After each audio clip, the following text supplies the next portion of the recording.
a lot of our content right now has me as the center of mass. That's frankly because we're just 2 years old and we're just getting started for the eventual playbook that we want to be running. The Barstool playbook has so many perfect elements to it. Everyone here literally would get more value from turning off the remainder of the interview and going and reading Naked Brands by David Perell, because it so perfectly articulates the thesis that I don't even necessarily know LeBron's media production company, which is the reason he moved to LA, but I know that he has one, and I only care about it because it's LeBron James. And I watched one of the TV series last night that his production company is behind. Self-made Madam CJ Walker, by the way, is really good.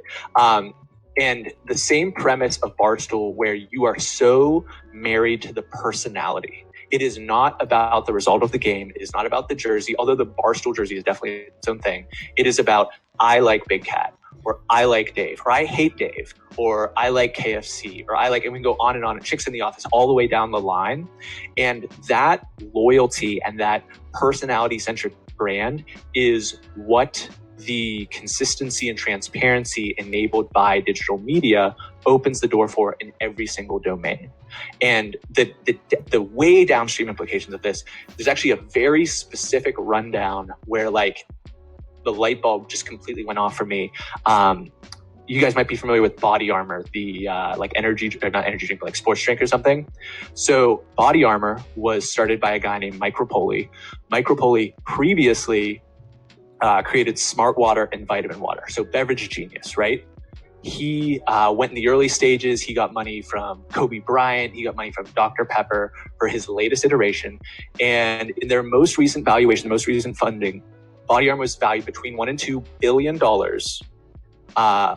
from an investment from Coca-Cola. And they're obviously setting the stage for a similar acquisition for billions of dollars down the line. And when that went down, on the rundown, KFC turns to Dave and goes, man, why didn't we get some equity? Because for all of the brilliance of those guys as content creators and as entertainers, without a shadow of a doubt, the missing element of that model is that, and they're starting to learn this, Erica gets this, and the whole big brain, maybe this is too inside baseball for people, but this their version of Shark Tank type of thing where they're actually getting equity. They're starting to get it, which is same thing that I alluded to with Kylie having her own cosmetics company as opposed to selling the thing.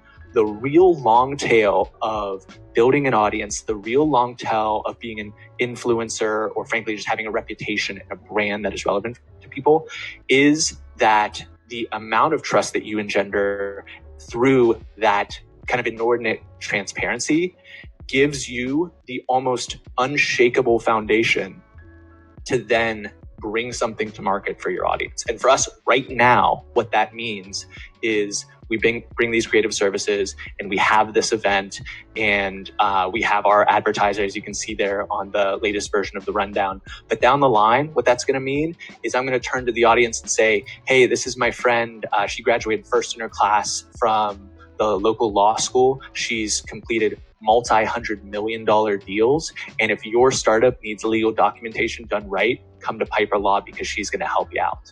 And maybe I've earned enough trust from you guys right now to say hey, I'll give that a shot. But you can imagine if someone has heard my voice for 4 years and hears the way that my voice doesn't waver for a second when I make that proclamation. And yes, she's going to have a ton of equity and upside to grow that business super rapidly. But because it's part of that Piper ecosystem, in the same way that Barstool has this ecosystem of brands and this ecosystem of players that play off one another, we're going to do the exact same thing for our business.